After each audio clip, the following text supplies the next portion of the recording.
have to search no further, 'cause I'll be the one, yes, I'll be the one, oh, I'll be the one. You don't have to search no further, I'll be the one, oh, I'll be the one, oh, I'll be the one.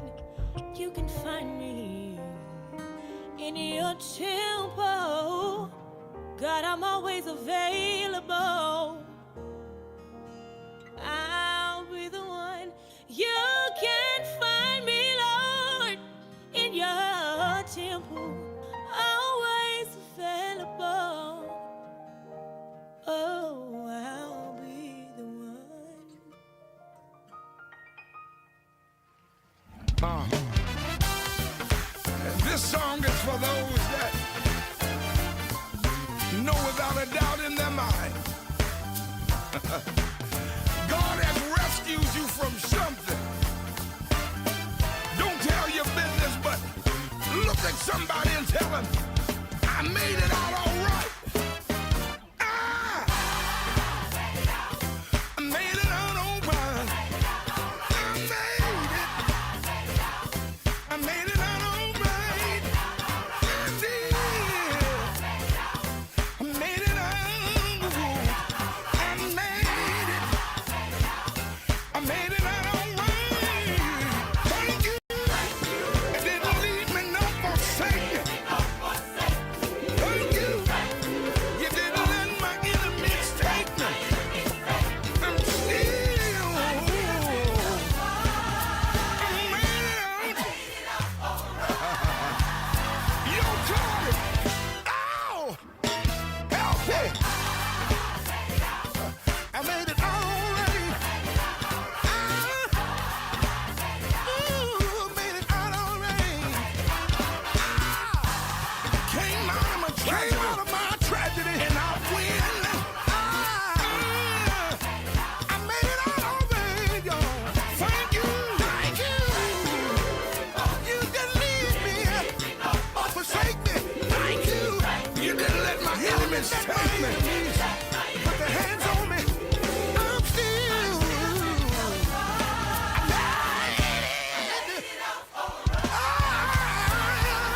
All over the country, I need to hear you say, I made it out all right. Indeed. Without your hand on me. Connecting the community through gospel.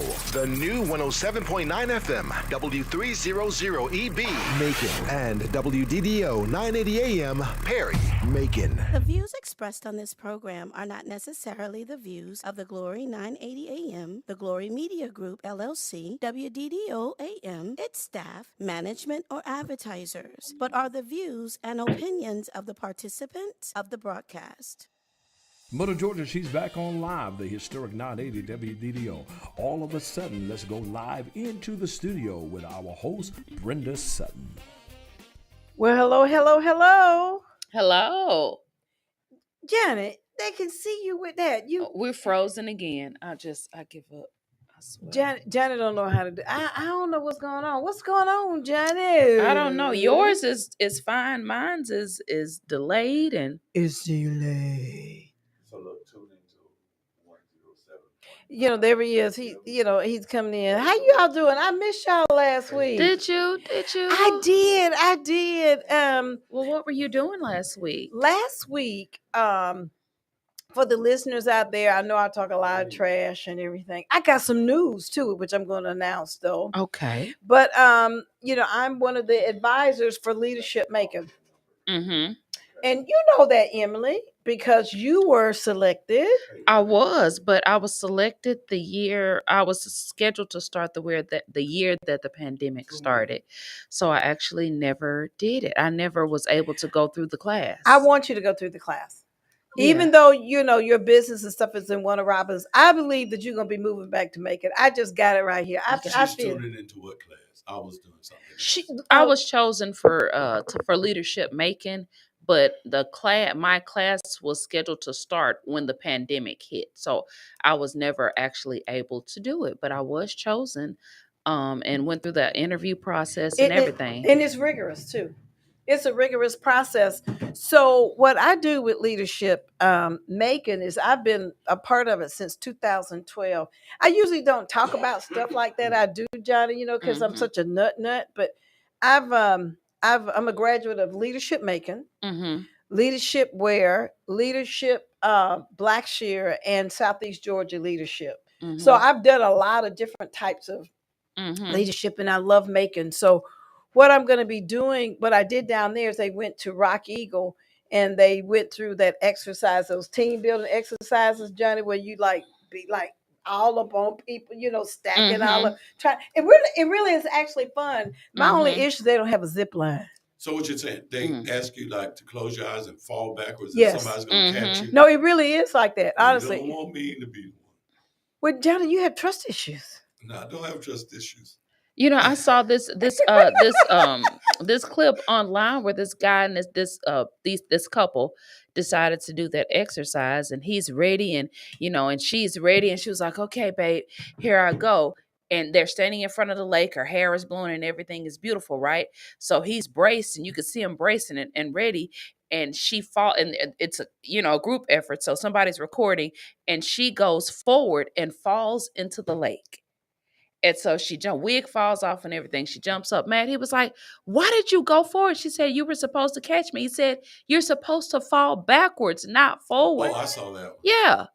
And she was so mad at honey. She picked up there. He was like, "Get your wig now. Get your wig." Yeah, that was good. He found out he was going to be marrying a dummy beforehand. Right. Well, at least But it's so crazy. But it's really a good experience to do.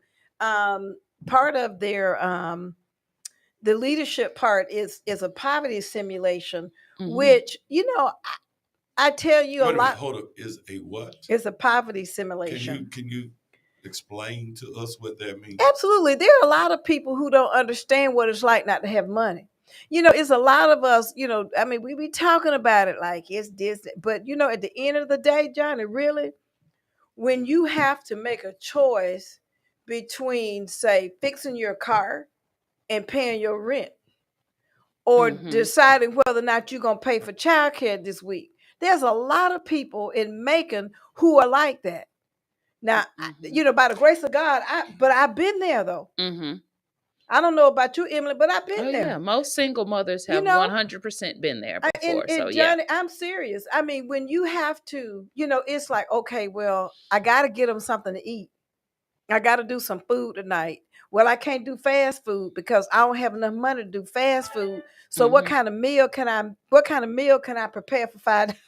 Right. Yeah. Have you been there, Emily? Oh, trust me, I've been there. It was one of the, the scariest times of my life when my son was a very, very, small baby, an infant. Yeah. And right before I met my husband, I met my husband, I think Jimmy may have been 2 or 3, something like that. But yeah. So I've definitely been there, and for me it was peanut butter and jelly. Well, see, for me, but that's one of the most nutritious meals. But you want to know, Johnny, it's nutritious, but when you have to eat it for 2 or 3 days straight. Well, Mama. Regular, but but my mother taught me how to cook dry peas. So I would take I take a piece of meat, get a piece of boiling meat, boil it, put some peas in it. What is boiling meat? Boiling meat is like oh y'all. My God. Wait a minute, y'all know, y'all help her. Put it in the comment section. I mean, it must be pork. Where now we're gonna find out if truly Southern women are listening to this show today. Because Emily just asked, "What is boiling meat?" Help a Lord. First of all, I'm from Dallas, Texas. You guys know that. That's the South. No, that is the Midwest. I've been to Texas, and they eat collard greens. Yeah, but I don't know what no boiling meat. What is it like a ham hock or a? Is that why we ain't got no comments? It's rolling. I'm just saying. That gotta be why, because I'm not with it today. Y'all just anyway. It's like going to a fast food restaurant. You cannot complain until after you get your food. Wait a minute. So stop it. He all right. But anyway, boiling meat is like ham hocks or okay. but smoked turkey or okay, so see, that makes sense. Like, I know to put that in. I just never heard of people call it boiling meat. Yeah, we call it boiling meat. And We just say the ham hock or the turkey neck or the. well, we call it boiling meat, but Okay. but what I'm saying, you can take some dry peas, some Mm-hmm. dry peas and rice. Pigtails.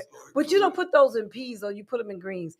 But you take those and you mix them. You take it and you put it, with the rice, and it makes a complete meal. Mm-hmm. So if you put like dry peas and rice and cornbread, that's complete. I just want to say, Emily, you're too demonstrative with your face. So just Wow. stop. Wow. What is the big word? What is the big word? Demonstrative means demonstrative. Oh. Y'all know that's a tongue It means twister I'm for me. expressive. Y'all know that's a tongue twister for me. I can't get it out. In other words, Earth, Wind, and Fire said, ain't it funny that the way you feel shows on your face? Mm-hmm. And no matter how you try to hide, it'll state your case. Mm-hmm. Well, Okay.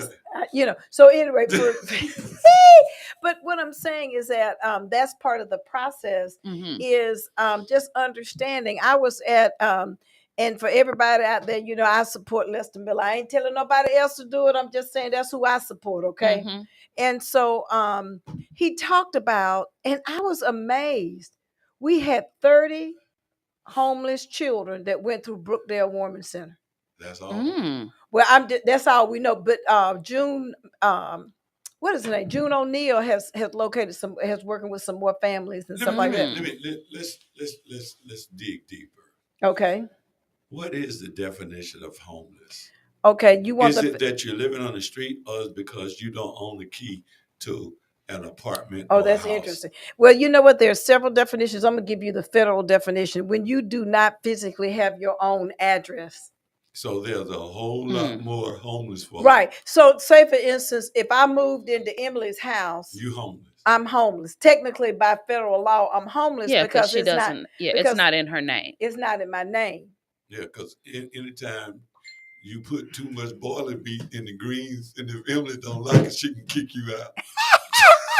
Actually, I would have to evict her legally. She would have to evict me because if I'm there over 30 days, that's why you don't want nobody. And this is I'm just saying, Big Hen, if you out there listening, by the way, y'all know this is always sponsored by Big Hen.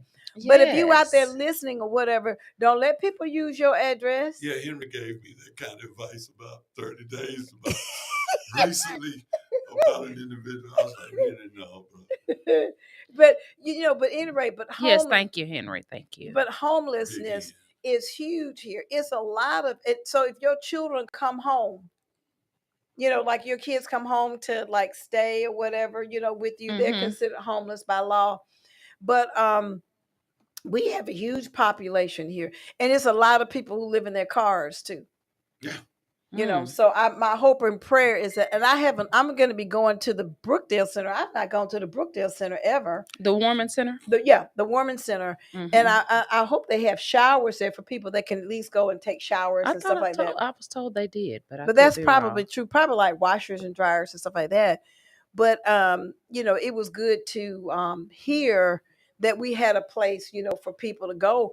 But, there's a lot of people that just struggling. He made, the mayor was just kind of talking about, the folk need to stop saying, and I'm going to give him credit. They need to stop saying, well, they homeless because they lazy. That's not true.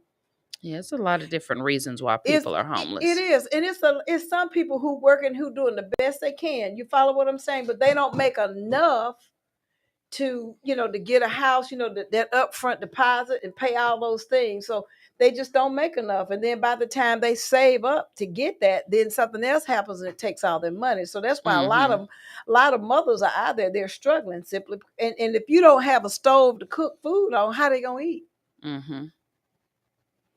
I'm just saying, big shout out to our people that are in Washington County. And Steve is I think he's chimed in from Alexandria, Virginia. Hey Steve, you know what? It ain't showing up on my computer, but it's all right. Cause we need to get okay. They know I be throwing shade. They know I be going, But well, Mr. Jackson, wherever you are out there, we miss you. Well, you know how that goes. But at any rate, How y'all, Johnny? Didn't I see something on the internet? Justice on Trial. When you didn't y'all do that not too long ago? He got. Can y'all hear me on the Yeah. thing right here? Mhm. Because my screen is blank.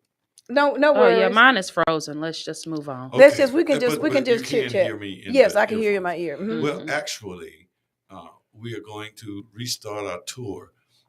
February 12th, we will be in Austin, Texas, Mhm. and then in March we're going to be in Beaumont, Texas.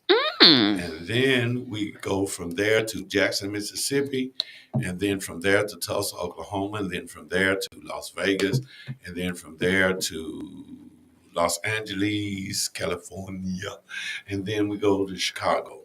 That's what I can remember right now.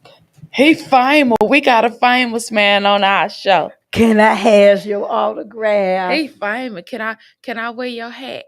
And we're going to be. Yeah, can I wear your hat? We're going to be at the. Can I wear your We're hat? going to be at the Houston Tillotson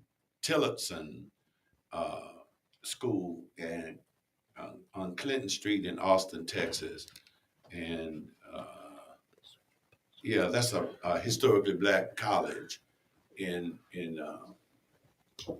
Texas. So if anybody's listening and they have relatives or people they know or the like in Austin, Texas, hey man, let them give them this information that Justice on Trial Reloaded will be there at Houston Tillotson University on February 12th. And we're going to do 2 shows. We're going to do a show at 3 p.m. and a show at 6:30 p.m. And these shows are executively produced by Chad Lawson Cooper and Harry Lennox. A lot of you know Harry Lennox from Avengers movies. That light-skinned dude. Yeah, he was light-skinned. He was in the Barbershop movie. He was in he's on a regular TV show that comes on NBC called The Blacklist. He was in, what's the movie about the young guys that was sort of like the Temptations, but they were not the Temptations? Oh, the 5 Heartbeats. Talk about the 5. Yeah, the 5 Heartbeats. He was in That the was 5 Dressel. Heartbeats.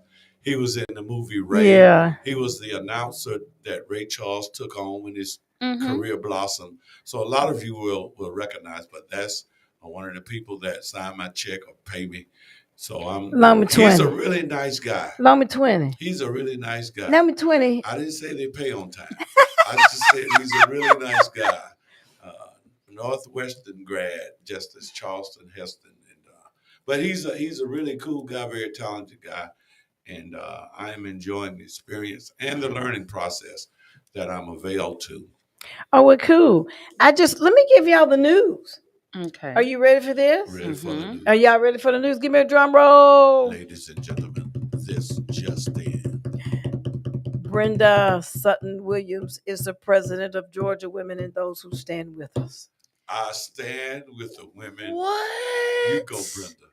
Yeah. So this is for a year, 2 years? 2 years. You're the president. They let you in charge? Lord have mercy. Yeah. Did you get a tiara and everything? Oh, wow. Henry is just really excited about it. Congratulations to you, Brenda. Is what is the official name again? Georgia Women and Those Who Stand With Us. Georgia Women. Mm-hmm. That's right. Not just Macon women. No, Georgia. So she's in She overalls the women. Yeah, she's working with all these women. She's serving all the women because in those types of organizations, the higher up you go, the more service you have to render. Correct. Yeah, so being the greatest among those is being the greatest servant. And so that just speaks of your diligence as far as serving. You sure it's not because I'm like partially white? I'm just saying. Well, that's kind of what I thought it would, but I didn't want to say that. Well, I do know that Emily and I wore sweaters and jackets into the studio, and you got on flip-flops today. That's that colonizer blood. I can't help it. I can't help it. I can't help it. Look at that hair. She looking more and more like them, I tell you. Yeah, I know Johnny ain't talking. I know Johnny ain't talking. Okay. you know what? There's just so much happening in the world. First of all, I just want to Listen, hold up. What's going on downtown, Megan? They tell me that for this movie that is being shot at the Disney thing, they said correct. some people were protesting today. Is that true? I don't know. I think that's part of the movie, if I'm not I think it's mistaken. part of the movie. So them people saw them doing scenes of the movie and thought people were actually They there to did. They protest. did. Because it was for MLK. They're doing something. And they're at the courthouse and stuff. yeah. It's a Disney thing. And you know what? I'm really glad that you said it, because that was really, I said, I'm so tired of people bad mouthing Macon bad, making this, making that, Macon keep making films down here. You know what They I'm sure saying? do. If Macon is so bad, why do people that scout out all these areas, you know how you're in it, Johnny, you're in that, that's what you do. If it was so bad, why would they come here and shoot a film? Because it's cheap.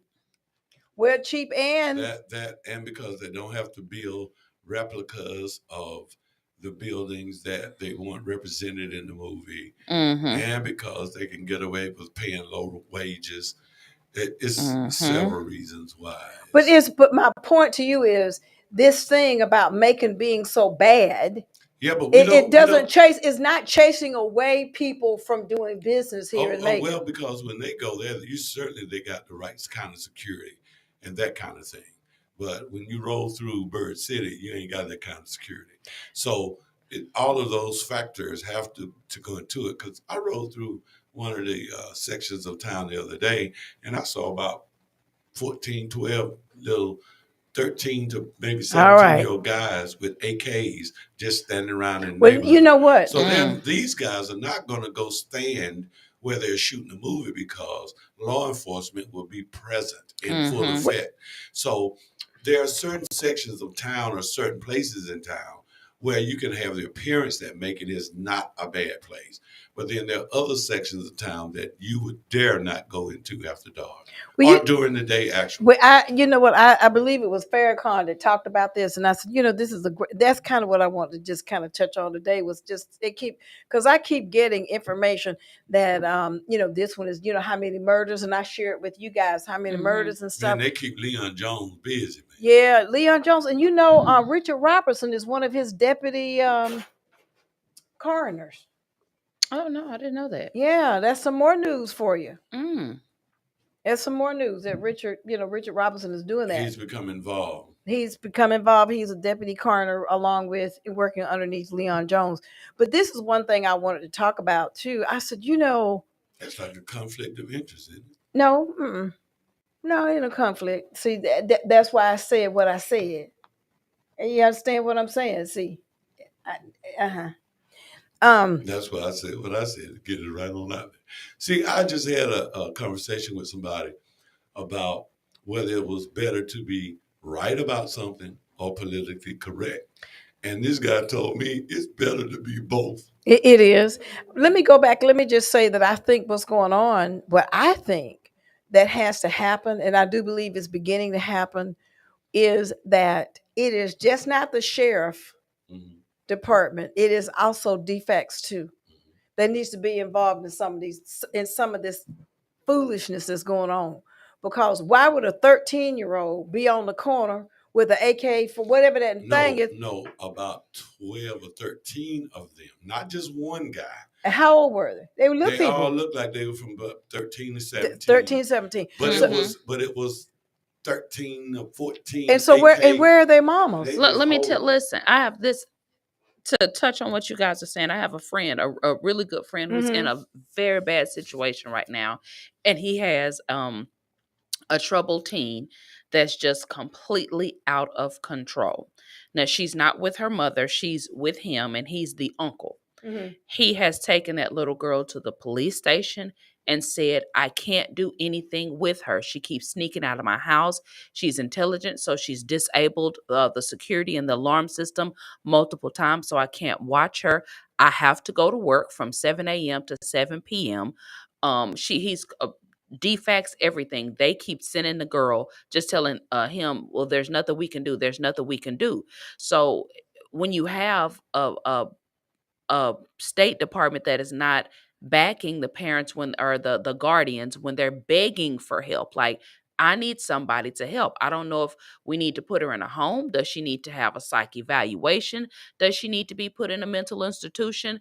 Does she need, like, I need help because she's out of control. She won't go to school. The police have showed up 8 times Mhm. to her home to get her to go to school. She won't go to school. So at this point, the police are saying, okay, well, if we have to show up again, because you won't go to school, we just gonna go ahead on and lock you up. So the guardian is like, well, I've been asking y'all to lock her up. This has been going on for about 4 months. Now, is he in Macon? Yes. Well, let me just say this. I think it's very difficult. Some of that is a process, which I understand that he's frustrated. Mm-hmm. So it is just that, they just won't come out and get them, because there's some people out there that's just, and I know this for a fact because I worked in juvenile court, where I had parents that said to me, look here, I need to go out for the weekend. Can you keep them in the RY because they bad as I don't know what? So if you can keep it in the RY for the weekend so they can learn how, do what I say. Mm-hmm.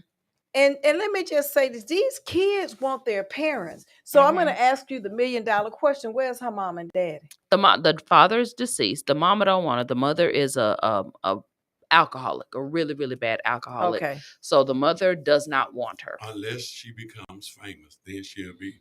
Well, yeah, Baby, I love my you. baby. This But is yeah, the stunning. mother doesn't Okay. want her.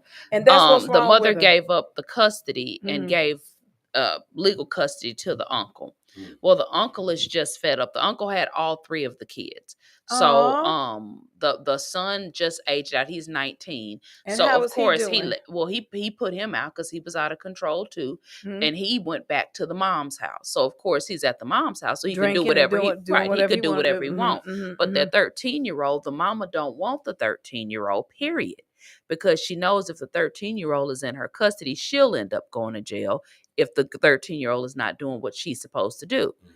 And so the mother is like, well, I gave up custody, so I don't want to have anything to do with her.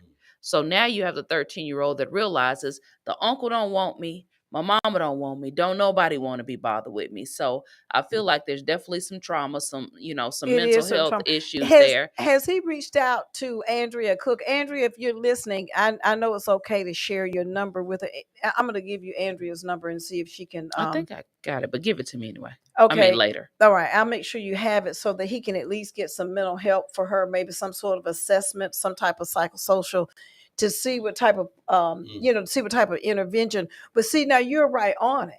See, and some of these, and I'm not saying that not all parents are bad. You know what Not I mean? all. And DFAX is overworked. They're They're overworked. overworked. And even the DFAX worker hangs up in his face, and because he's calling, he's frustrated, he's upset, so quite naturally he's saying stuff he probably shouldn't be saying. But when you have to be on the phone with the DFAX with the caseworker twice a week, sometimes 3 times a week, and she has 50 or 60 other cases, a lot of times she's just like, yeah, I can't deal with you today, click. And so that's what's happening a lot with him, is that he was like, there's no help. No, if something happens to the little girl on the street, then everybody's going to be looking at me when I have begged for help. Let me for ask you months. this. What about, does he have support from his family? I'm just asking. He's older. The mother is 80 something years old, 84. So Okay. the mother and the grandfather can't. They And physically, they're he's, not. I used to do a program that I work with Johnny called Parenting Your Out of Control Teen. And one of the strategies for parenting your out of control teen and to bring nurturance back in your house is to surround yourself with a village. And so it sounds like to me he needs to have a village. And that's the issue. He doesn't. And I think it's one of those situations where you inherit a problem that nobody else wants. Mm-hmm. And there's nobody, you're the youngest in your family, because I think he's 50 something. And so everybody else is way older. So there is, in terms of a village, he doesn't have that family support. none of his friends, I mean, all of his friends are, older in his age. So he has no support there in terms of, Right, what we right, right, consider the right. village. So he has no support. So when as he's reaching out to resources that are supposed to be there for him, he's getting no help. And so I suggested, I'm like, well, just take her to the police station and drop her off. They told her if he did that they would lock him up. He needs to call Andrea Cook, making mental health matters, because that little Mhm. girl. I'm just wondering, does she have fetal alcohol syndrome? Was Mama drunk when she carried her? Because if she Hmm. was drinking when she carried her, it would create a host of mental issues, and it could be. But at her age, she probably don't want any medication because she liked the way Oh yeah, she like it. I mean, people need to understand, some people who have mental issues, they enjoy it. They Mhm. like not being medicated. They like being out of control. Now, Mhm. Andrea, you're gonna have to correct me and tell me that I'm wrong, because I'm real interested.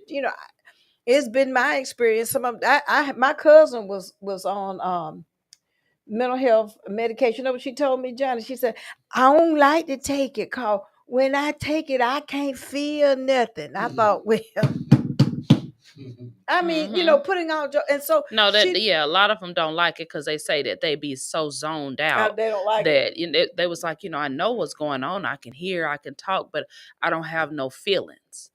And so they like it. So a lot of the kids here, and this is according to Andrea, and I asked her, I said, Andrea, help me understand why these children are so angry. And she said there's a lot of sexual abuse of these children that have gone on and have not been addressed.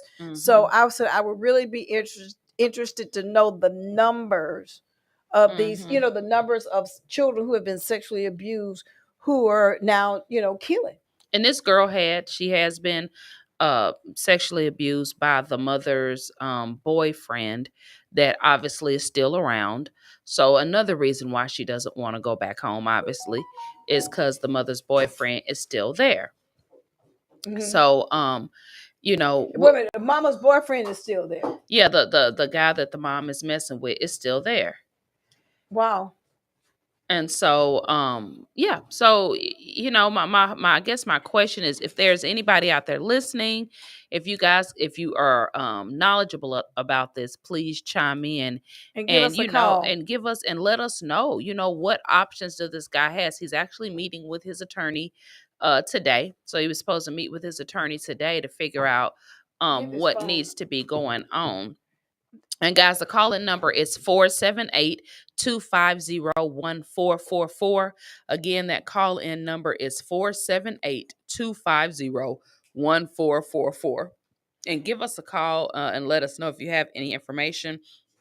He is absolutely at his wit's end. I mean, he's at the point where he's saying he feels like, he's about to have a stroke, and like mentally he's just all the way just stressed. Well, I know that Andrea can at least talk to him. You follow what I'm saying? Andrea Mhm. Cook can at least give him. So if you can give him her number so that he can get some help. But I mean, to me, it's an accident waiting. Did you get it? Mhm. It's an accident waiting to happen, simply because she feels as though no one cares. And when she told me about sexual abuse of children, I was like, She said, oh, no, no, no, no, no, no. Mhm. Now I know of an incident that occurred, and I won't say where. Oh, we have a caller. Hello, caller. Hi, shalom. I'm calling in because I just experienced the same thing with my granddaughter. And the Mhm. minute y'all start telling the story, I knew it was sexual abuse. Defects, nobody else gonna be able to help that baby. Hmm. It's gonna take someone that like myself that experienced that to help her come through that. Mhm. What she needs now to know for sure, because what she's seeing the behavior of her uncle, I'm guaranteed he said to her several times, I don't want you anyway. I didn't do, and Mhm. out of frustration, she's hearing it and she's like, well, the age with you and everybody else, I don't care no more. So Mm-hmm. it's going to take somebody that has experienced that. If you haven't gone through it, you can't help this baby. So You know, what do you suggest that I can that would barely be hear you. successful? She said, do you have any suggestions?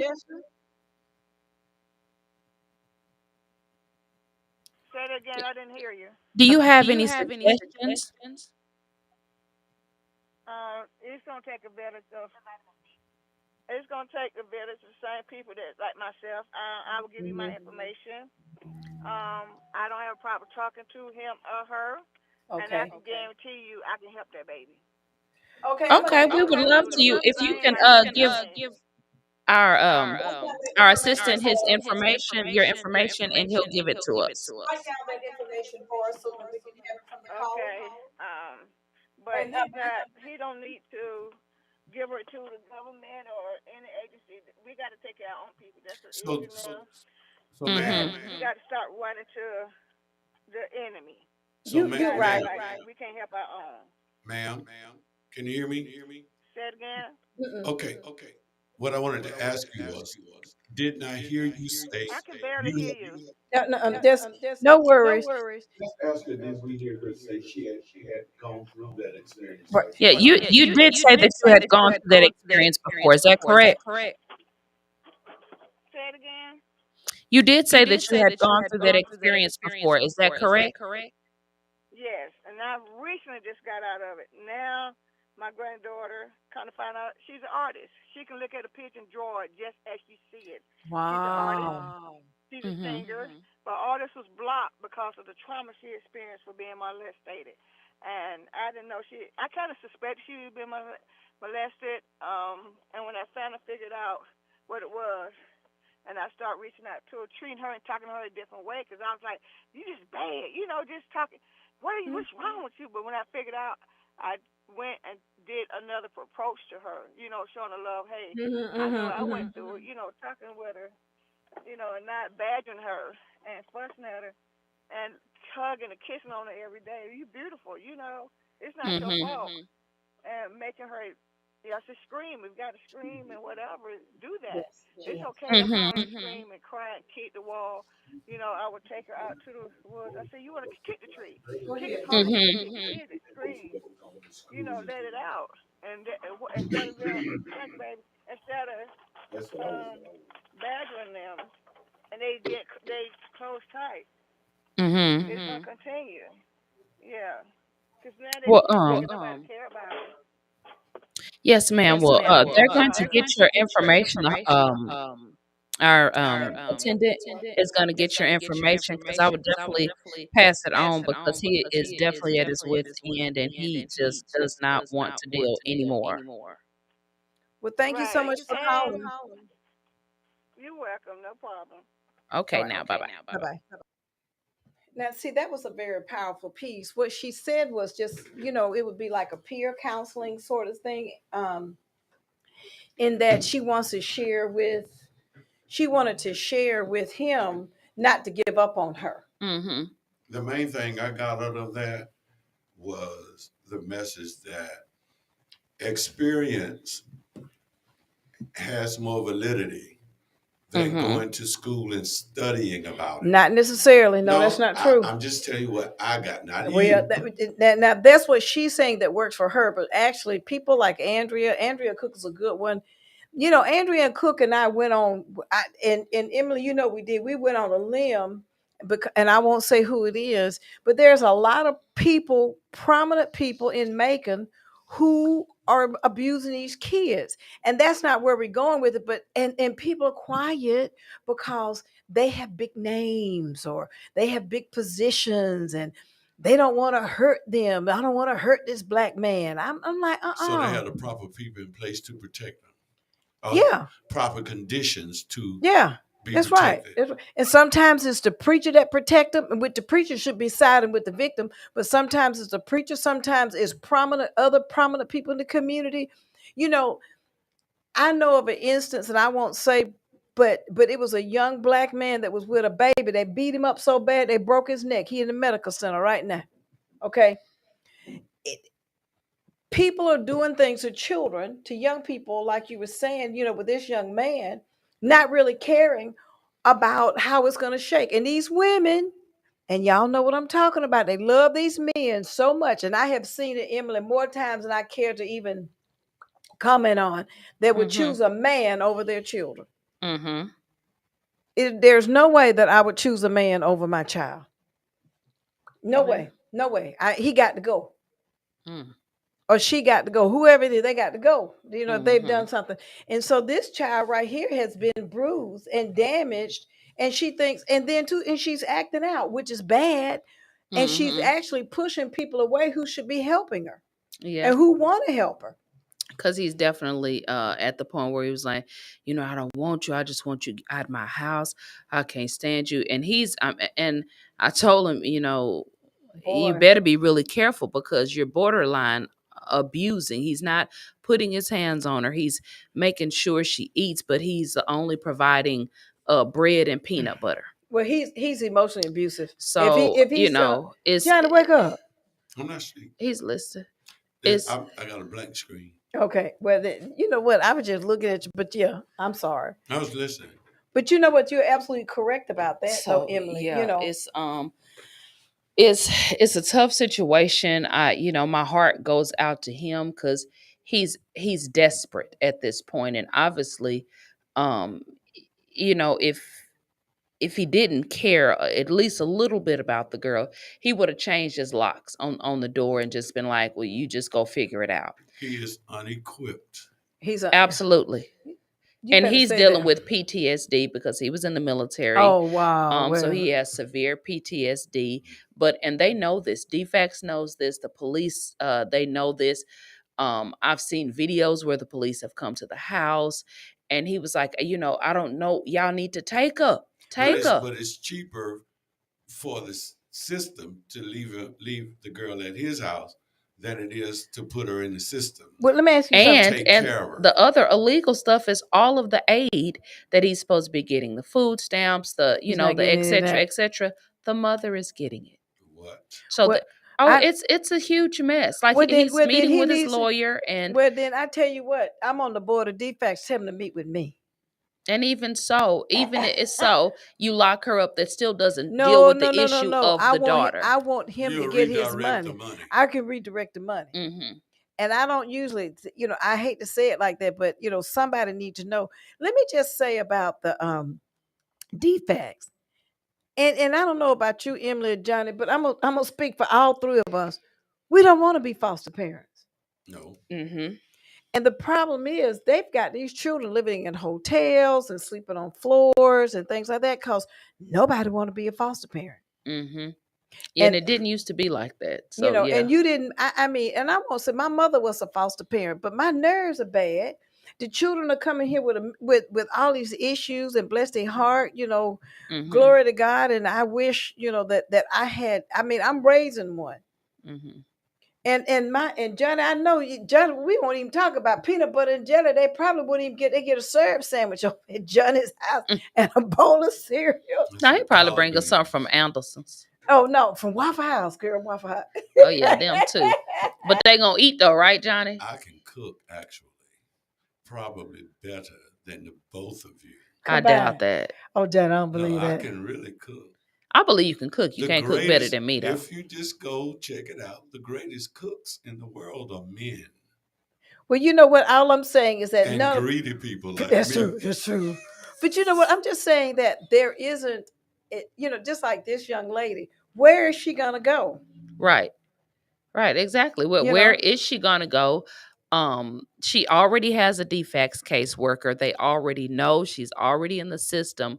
But I think it's one of those sad situations where if he doesn't get help soon and the girl doesn't get help soon, something's gonna happen to that little girl and something's gonna happen to him because he's at his wits' end. He's told him, my chest is hurting, my blood pressure is sky high, I can't function because I'm worried, that something's gonna happen to her. And I'm at the point, and it's sad, he said, I'm at the point where I don't even care if anything happened to her because I can't do nothing with her no more. And he can't, and it's very, very difficult. And that's why, we're saying, why are these kids killing? Why are they doing these things? I'm gonna go back to, you got a lot of mamas who bringing these old men in the house. I know you want to have a life, but when I was single, I didn't have a life.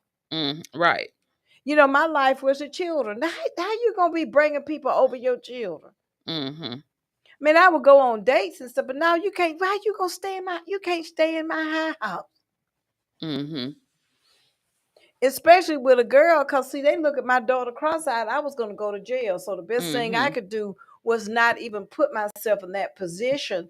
Nobody, I mean, I understand that the need for companionship, but that's I don't know.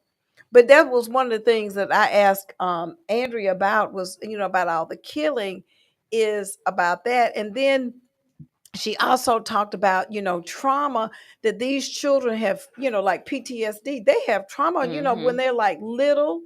And then, how do they deal with that trauma is unresolved and it just keeps being passed on. But here's the thing, and I've thought about this quite extensively, and I could see, maybe some of the 17, 18-year-olds, having these issues. But what I'm noticing is that it's the younger children, the 9-year-olds, 10-year-olds, It is. 11-year-olds, that have this massive amount of what I would consider disciplinary issues and anger issues. And we can't pay, they ain't had no trauma yet. Yes, they have too. So Yes, they have. well, some of these is I feel like it has a lot to do with giving them access to electronics, having these super, super violent video games, um, having access to the internet, iPads, laptops, cell phones, cable TV, everything that we didn't have access to, streaming services. So literally they're able to pull up and watch anything that they want to watch. And the fact that they have the right, carrying weapons, you can get a weapon anywhere, anywhere at any time.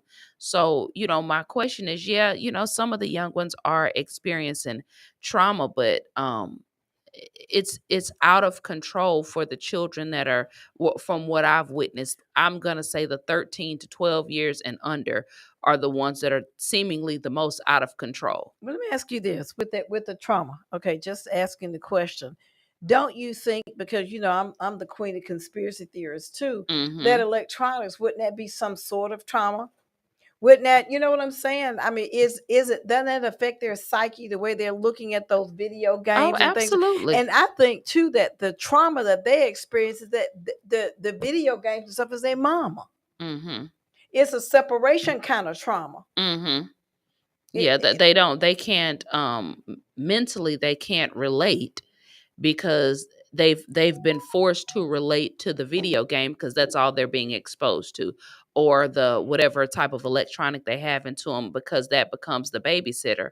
So I even have an issue where my goddaughter, her mother tells me last night that she was up till 1 o'clock in the morning.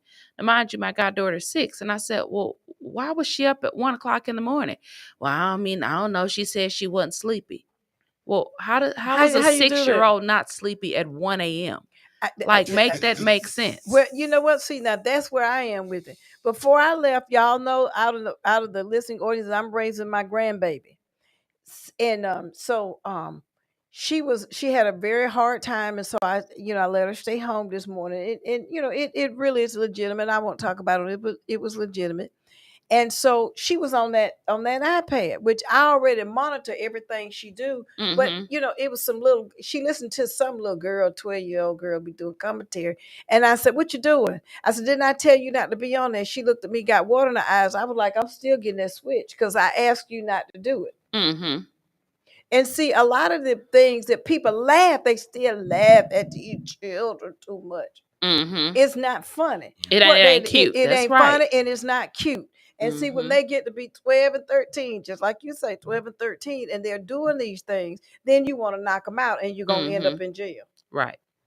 And so, my position is, especially going back to the sexual abuse, you need to really watch because you don't know who's doing it. It used to be a time, Johnny, that you didn't see. And now I'm just saying with my daddy, I never sat in my daddy's lap. I can't think of one time, Emily, that I sat in his lap. I don't know if my mama had him where he would just not ever pull. You're not supposed to pull a girl up over your legs. You're supposed to sit a girl across your legs. You probably, when you were in lap sitting age, you were probably too young to remember. Mm-hmm. Then after you got older, then that was over. It was over. But typically, though, Johnny, weren't you taught that you put a girl across your legs and you don't? That's it. That's right. Across. What do you mean across your legs? You don't pull a girl up over the crouch area. You sit a girl crossways your leg, or like Johnny put his leg all the way out so she can sit. A little girl. You never pull a girl up over the crouch. A man. If a man do that, if a man. Oh yeah. Okay. Yeah. Because if a man do that, you already know he ain't right. Yeah. Yeah. Okay. And so, but you have to teach your girls that. Mm-hmm. But it's a lot of men. That's an indicator that. And then too, I just saw where they have a lot of sex trafficking. We'll talk about that another time. Is a lot of sex trafficking, Especially here in Macon. That's right. And Yeah. and you know what? Now I think it was Breon Rozier that told me, my realtor told me about how they tried to snatch a baby out of a cart over there at Walmart in East Macon. Because they're snatching them. They just, so you don't need to leave your child unattended in the cart or anything like that. You need to pay attention to what you do. You need to pay attention to your children. When your children go to the bathroom, because it is a lot of craziness out there, and they want them little so they can groom them. The other piece of it is you need to be careful about what, with that being said, you need to be careful about who is around your child, may be at some Christian schools or wherever it is, Reverend Chicken Wing, Pork Chop, Neck Bone, and Sister whatever, Reverend Boiling Meat. And some of them out there too. You ain't lying. But you need to be careful, because they groom them. It was y'all saw that man. He was 63 years old. He old self, and he married a girl 18 years old. Oh yeah, yeah. And she was pregnant, and he groomed her. He was her pastor, and he groomed her when she was a little girl and started abusing her. Now he's 63 and she 18. I don't have too much to say about that right there. That's just so. That's just nasty. I don't think that way. Oh, I think that way. Well, what about the Cougars? Nobody ever talks about the Cougars. We can talk about a 63-year-old female. I'm saying nobody ever talks. We can talk about the Cougars on another show. Because the Cougars ain't the problem. The Cougars ain't the problem. No, it's still a little young man that's 19, 17. No, I'm talking about a senior in high school. No. On the football team in high school, and the power of his school teacher doesn't matter. That his school teacher, the power she possesses. Talk about him. I'm talking about you talking about you. Yeah. You talking about? Did that happen to you, Johnny? Can you just clearly he's talking about himself? No. He's saying, really, Johnny? What I said was you was abused. Ever talks about the Cougars. We got I did news. not say I was abused. I didn't say anything. What I said. You wouldn't call it abuse though, because you would call it fun if you was 16 or 17 with the Cougar. Mm-hmm. I did not say. You can disclose. I did not say that I was involved with any type of Cougar minor relationship. That's not. I didn't say relationship. See, I said abuse. Now, ladies and gentlemen, officially the duo is back. The Brenda Emily duo, the one that likes to infer things and then have no substance behind it, but they'll carry on. 10 minutes from now, they'll be talking about it as if I said. You did. But I'm putting it out there. I mean, I am glad that you're talking about it. The point that we're making. The point I'm making. Made an admission. Wait a minute. The point I'm making though is that one of the reasons why these young men, these young women are acting out and doing the kind of things that they do is because of some of the abuse that they have encountered. And let me just say, and we don't even address the victim. I mean, not the victim. Well, we don't address the perpetrator. The victimizer. We don't. Especially when they are Cougars. Especially and when they're prominent. Because we don't like to go against the grain. We are so comfortable and quick to talk about the elder man taking advantage of the elder young lady. But because it's more prominent. It's just more rare. But it's rare to hear about.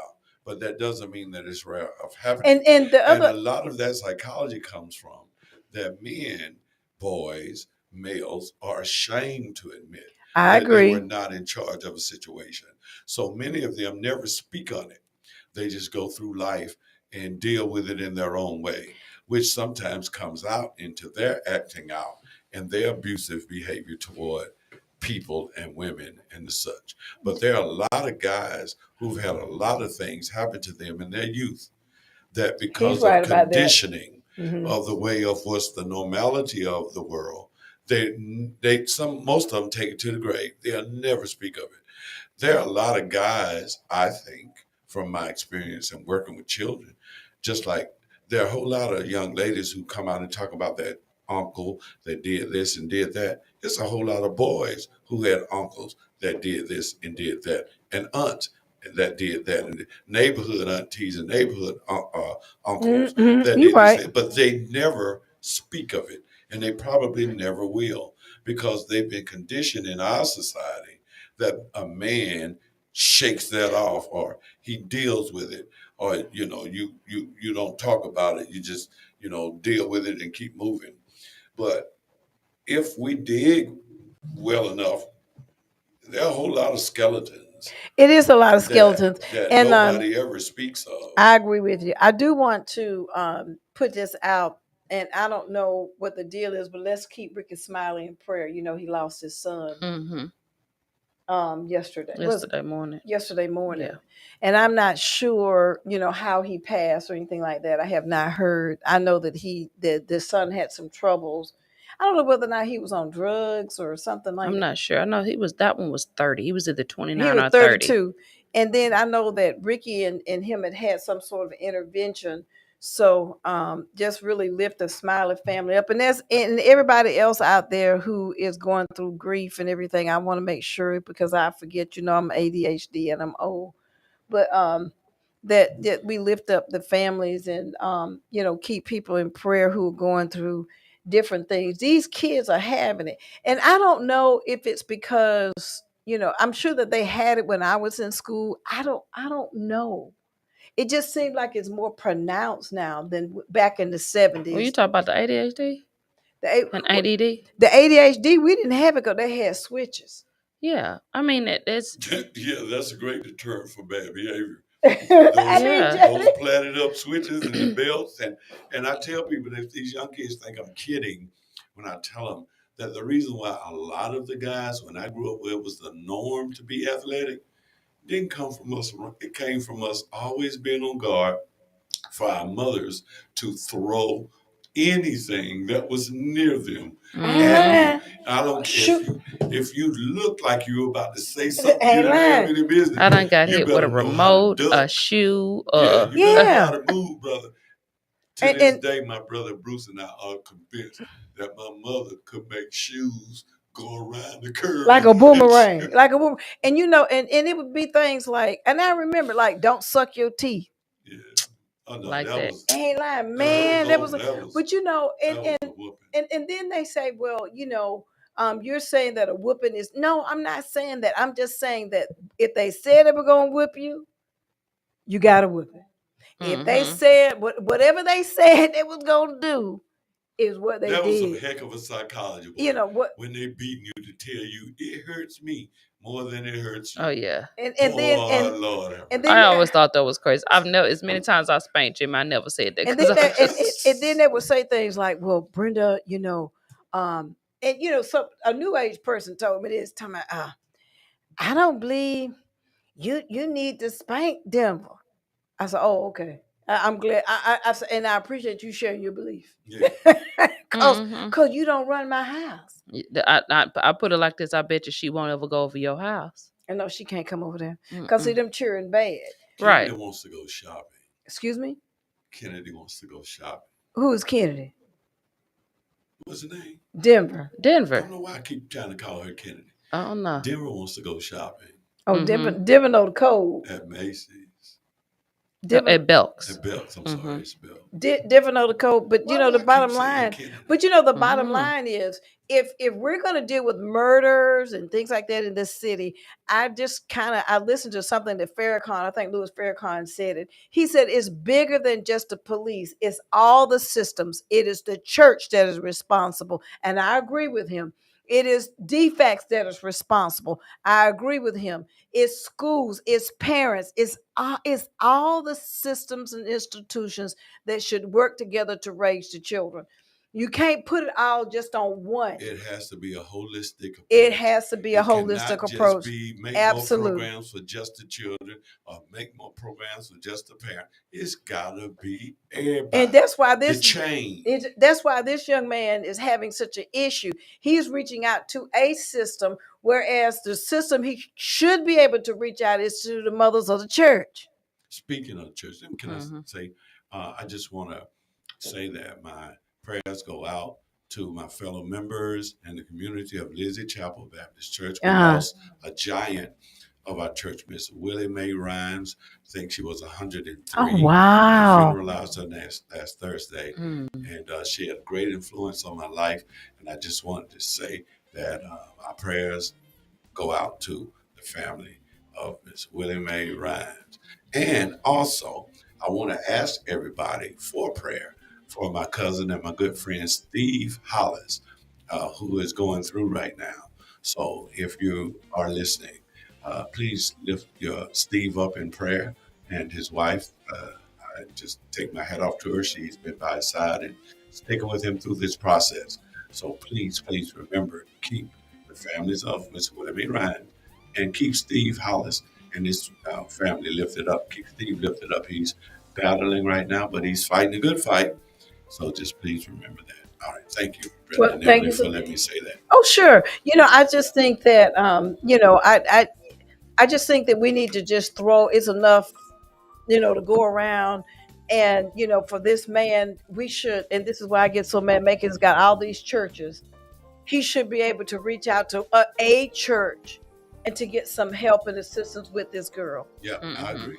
And, and while, we can say DFACS do this, DFACS do that, but we should have some other agencies that's within and institutions and systems that are in place to help him, which we did give him Making Mental Health Matters, but still the mothers in the church.